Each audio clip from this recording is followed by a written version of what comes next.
BRS అధ్యక్షుడు ప్రధాన ప్రతిపక్ష నేత కేసీఆర్ రేపు అసెంబ్లీ సమావేశాలకు హాజరు కానున్నారు. ఎరవెల్లి ఫామ్ హౌస్ నుంచి నందినగర్ నివాసానికి బయలుదేరారు కేసీఆర్. రేపటి నుంచి అసెంబ్లీ సమావేశాలు ప్రారంభం కానుండగా మొదటి రోజు అసెంబ్లీ సమావేశానికి కేసీఆర్ హాజరవుతారు. ఇప్పటి వరకు 2 సార్లు మాత్రమే కేసీఆర్ అసెంబ్లీ సమావేశాలకి హాజరయ్యారు.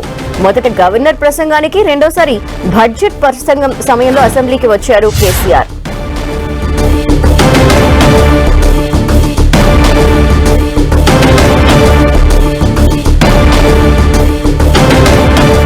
ఇక రేపు అసెంబ్లీ సమావేశాలకి కేసీఆర్ హాజరు కాబోతున్న విషయం తెలుస్తోంది. దీనికి సంబంధించి అనాలిసిస్ అందించేందుకు మా ఇన్పుట్ అయితే కళ్యాణ్ సిద్ధంగా ఉన్నారు. కళ్యాణ్, ఇక వాడివేడి చర్చ అయితే రేపు ఉండబోతున్నట్టు అసెంబ్లీలో అయితే అర్థమవుతోంది మనకి, కేసీఆర్ హాజరవుతున్నారంటేనే. సో ఎలా ఉండబోతుంది అనుకోవాలి?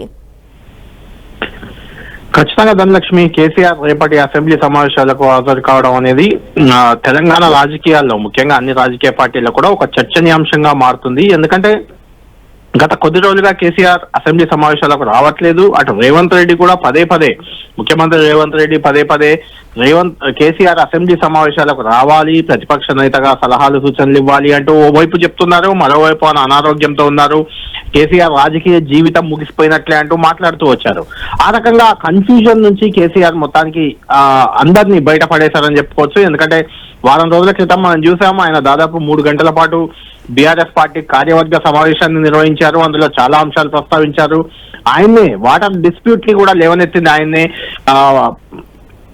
పాలమూరు రంగారెడ్డి ఎత్తిపోతల పథకానికి సంబంధించి తట్టెడు మట్టి కూడా కాంగ్రెస్ ప్రభుత్వం అధికారంలోకి వచ్చాక తీయలేదని, అదేవిధంగా తాము 90 టీఎంసీలకు అగ్రిమెంట్ చేసుకుంటే ఒప్పుకుంటే 45 టీఎంసీలకే ఈ ప్రస్తుత కాంగ్రెస్ ప్రభుత్వం ఒప్పుకుంది, కేంద్రం వద్ద మోకరిల్లిందని ఆరోపణ చేశారు. అంతేకాదు మరోవైపు ఈ వ్యవహారంలో అంటే పాలమూరు రంగారెడ్డికి సంబంధించి డిపిఆర్ ను కూడా కేంద్రం ఆల్రెడీ తిరస్కరించిన దానిపై రాష్ట్ర ప్రభుత్వం నిమ్మకు నీరెత్తినట్లు వివరిస్తున్నట్టు కూడా సంచలన ఆరోపణ చేశారు.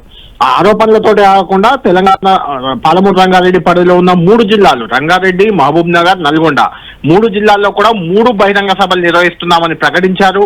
ఆ 3 సభల్లో మొదటి సభను మహబూబ్ నగర్ జిల్లాలోని కొడంగల్ నియోజకవర్గంలోనే, ఇంటర్నల్ గా మనకు అందుతున్న సమాచారం ప్రకారం కొడంగల్లోనే ఆ సభ నిర్వహించేందుకు బీఆర్ఎస్ పార్టీ రెడీ అవుతుంది.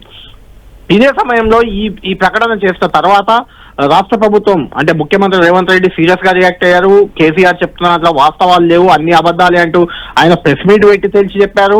ఉత్తమ్ కుమార్ రెడ్డి ప్రెస్ మీట్ పెట్టి చెప్పారు. ఆ తర్వాత కొడంగల్లో ఆయన సభలో మాట్లాడుతూ కూడా కేసీఆర్ ను టార్గెట్ చేశారు. దమ్ముంటే అసెంబ్లీకి రండి, అసెంబ్లీకి వచ్చి చర్చించండి అంటూ అటు బట్టి విక్రమార్క, ఉత్తమ్ కుమార్ రెడ్డి, రేవంత్ రెడ్డి అందరూ కూడా కేసీఆర్ కు సవాల్ చేసిన నేపథ్యంలో ఇప్పుడు కేసీఆర్ రంగంలోకి నేరుగా దిగుతున్నట్లు మనకు అర్థమవుతుంది. సభలు సమావేశాలు కంటిన్యూ చేస్తూనే సంక్రాంతి తర్వాత సభలు పెట్టాలని నిర్ణయానికి వచ్చారు. ఎందుకంటే ఇప్పుడు అసెంబ్లీ సెషన్ ఉంది కాబట్టి అసెంబ్లీ సెషన్ లోనే తమ వాదన వినిపించాలని బీఆర్ఎస్ పార్టీ రెడీ అయింది. ఇందులో భాగంగా కేసీఆర్ స్వయంగా రంగంలోకి దిగుతున్నారు.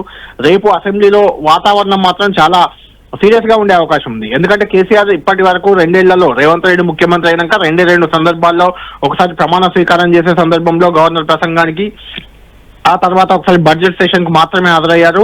ఆ తర్వాత మళ్ళీ హాజరు కాలేదు. హాజరు కాకపోవడానికి ప్రధాన కారణంగా బీఆర్ఎస్ చెప్తుంది ఏంటంటే అసెంబ్లీకి వస్తే ఖచ్చితంగా కేసీఆర్ ని ఎట్లా మెజారిటీ సంఖ్యాబలం కాంగ్రెస్ పార్టీకి ఉన్న నేపథ్యంలో కేసీఆర్ ప్రసంగానికి అడ్డు తగలడమో, లేదంటే కేసీఆర్ గత 10 ఏళ్లలో చేసిన తప్పొప్పులను ఎత్తి చూపుతూ అవమానించడము ఏదో చేస్తారు కాబట్టే అలాంటి పరిస్థితి రాకుండా ఉండడానికి కేసీఆర్ అసెంబ్లీకి రావట్లేదని చెప్తూ వచ్చారు.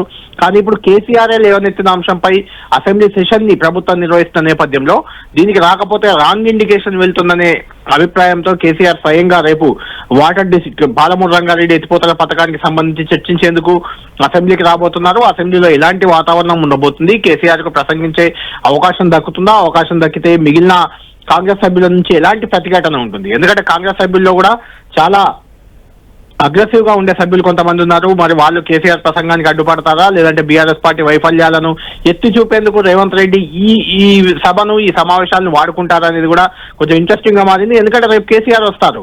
కేసీఆర్ కి అక్కడ మాట్లాడే అవకాశం రాకపోయినా, లేదంటే కేసీఆర్ ని అవమానించేలా కాంగ్రెస్ నేతలు వివరించినా మళ్ళీ కేసీఆర్ సభకు రావద్దు అని బీఆర్ఎస్ ఎమ్మెల్యేలే కోరే అవకాశం ఉంది. కేసీఆర్ కూడా అలాంటి ప్రకటన చేసే అవకాశం ఉంటుంది.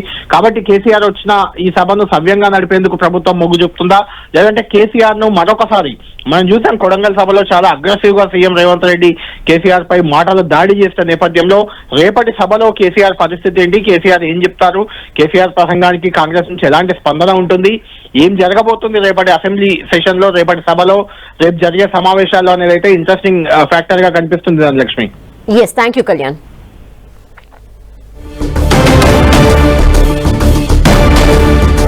టీఆర్ఎస్ అధినేత ప్రధాన ప్రతిపక్ష నేత కేసీఆర్ రేపు అసెంబ్లీ సమావేశాలకి హాజరవుతున్నట్టు తెలుస్తోంది. ఇప్పుడే నందినగర్ నివాసానికి కూడా ఆయన చేరుకోబోతున్నట్టు తెలుస్తోంది. మొదటి రోజు అసెంబ్లీ సమావేశానికి కేసీఆర్ హాజరు కాబోతున్నారు. ఇప్పటి వరకు ఆయన 2 సార్లు మాత్రమే అసెంబ్లీ సమావేశాలకి హాజరయ్యారు. ఒకటి బడ్జెట్ సమావేశాల సమయంలో గవర్నర్ ప్రసంగానికి హాజరవ్వటం, అలాగే రేపటి సమావేశాలకి అసెంబ్లీ సమావేశాలకు కూడా కేసీఆర్ హాజరవుతున్నారు. ఈ నేపథ్యంలో పాలమూరు రంగారెడ్డి అలాగే ప్రాజెక్ట్ కి సంబంధించి మాట్లాడే అవకాశాలు కనిపిస్తున్నాయి. అయితే దీనికి సంబంధించి ఇప్పటికే ఎర్రవెల్లి ఫామ్ హౌస్ నుంచి నందినగర్ నివాసానికి కేసీఆర్ బయలుదేరారు. ఇక రేపు సమావేశాలు ఏ విధంగా ఉండబోతున్నాయి అనేది ఉత్కంఠగా మారిన పరిస్థితి కనిపిస్తోంది.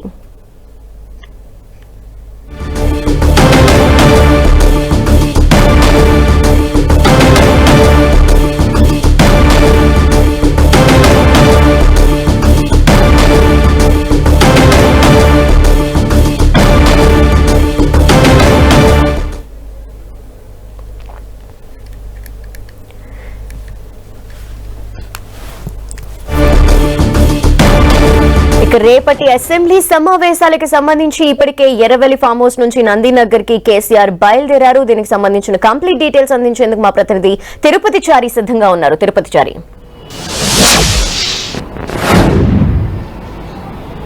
రేపటి నుంచి శీతాకాల అసెంబ్లీ సమావేశాలు జరగబోతున్నాయి. ఈ అసెంబ్లీ సమావేశాలు 3 లేదా 4 రోజుల పాటు నిర్వహించాలని ప్రభుత్వం భావిస్తుంది. రేపు ఉదయం 10:30 గంటలకు ఇటు మండలి, అసెంబ్లీ 2 సభలు ప్రారంభమవుతాయి. ఈ సభల సందర్భంగా పాలమూరు రంగారెడ్డి అదేవిధంగా ఇతర ఏపీ సంబంధించిన కృష్ణానది జలాలకు సంబంధించిన అంశాలపై ప్రధానంగా చర్చ జరగబోతోంది. పాలమూరు రంగారెడ్డి ప్రాజెక్టుకు సంబంధించి ఎందుకు ఆ ప్రాజెక్టు పూర్తి కాలేదు అనే విషయం పైన ఇప్పటికే గత ప్రభుత్వంలోనే ఆ ప్రాజెక్టును 90% పూర్తి చేశామంటూ తాజాగా మాజీ ముఖ్యమంత్రి కేసీఆర్ ఈ విషయాన్ని స్పష్టం చేశారు. ఎందుకు పూర్తి కాలేదు అంటూ. అదేవిధంగా నల్గొండ, మరొక వైపు మహబూబ్ నగర్, రంగారెడ్డి జిల్లాల్లో సభలు పెడతానంటూ కూడా ఆయన కామెంట్ చేశారు. అదేవిధంగా దాంతో పాటు ఈ అసెంబ్లీ సమావేశాల్లో తేల్చుకుందాం రాని అంటూ ముఖ్యమంత్రి రేవంత్ రెడ్డి కూడా ప్రకటించారు. మొత్తానికైతే ఈ సమావేశాలు హాట్గా జరగనున్నాయి. ఈ సమావేశాల నేపథ్యంలోనే ఈరోజు ఎర్రవెల్లి నుంచి మాజీ ముఖ్యమంత్రి ప్రతిపక్ష నేత కేసీఆర్ హైదరాబాద్ నందినగర్కి వస్తున్నారు. మరి కాసేపట్లో ఆయన నందినగర్కు చేరుకోబోతున్నారు. ఆ తర్వాత రేపు ఉదయం అసెంబ్లీ సమావేశాలకు హాజరవుతారు. అసెంబ్లీ సమావేశాల్లో పాల్గొంటారని కూడా ఆ పార్టీ వర్గాలు తెలిపాయి. మొత్తానికైతే కేసీఆర్ అసెంబ్లీ సమావేశాలకు రావడం ఇది 3వసారి. గతంలో గవర్నర్ ప్రసంగానికి బడ్జెట్ సమావేశాల సందర్భంగా హాజరయ్యారు. ఇప్పుడు మరొకసారి ఈ శీతాకాల సమావేశాలకు హాజరు కాబోతున్నారు. ఒకవైపు రాష్ట్ర ప్రభుత్వం ఇటు ప్రాజెక్టుల విషయంలో గతంలో కాళేశ్వరం కానీ ఇతర పాలమూరు రంగారెడ్డి కానీ ఇటు కల్వకుర్తి, నెట్టంపాడు, భీమా, కోయిల్ సాగర్ లాంటి ప్రాజెక్టులను నిర్లక్ష్యం చేశారు. కాళేశ్వరంలో ధనయజ్ఞం కోసమే చేశారు. కాళేశ్వరం ప్రాజెక్టు రీడిజైన్ చేసి దానివల్లనే కాళేశ్వరం బారాజులు దెబ్బతిన్నాయంటూ ఒకవైపు ప్రభుత్వం, మంత్రులు, కాంగ్రెస్ పార్టీ తీవ్రస్థాయిలో ఆరోపణలు చేస్తుంది.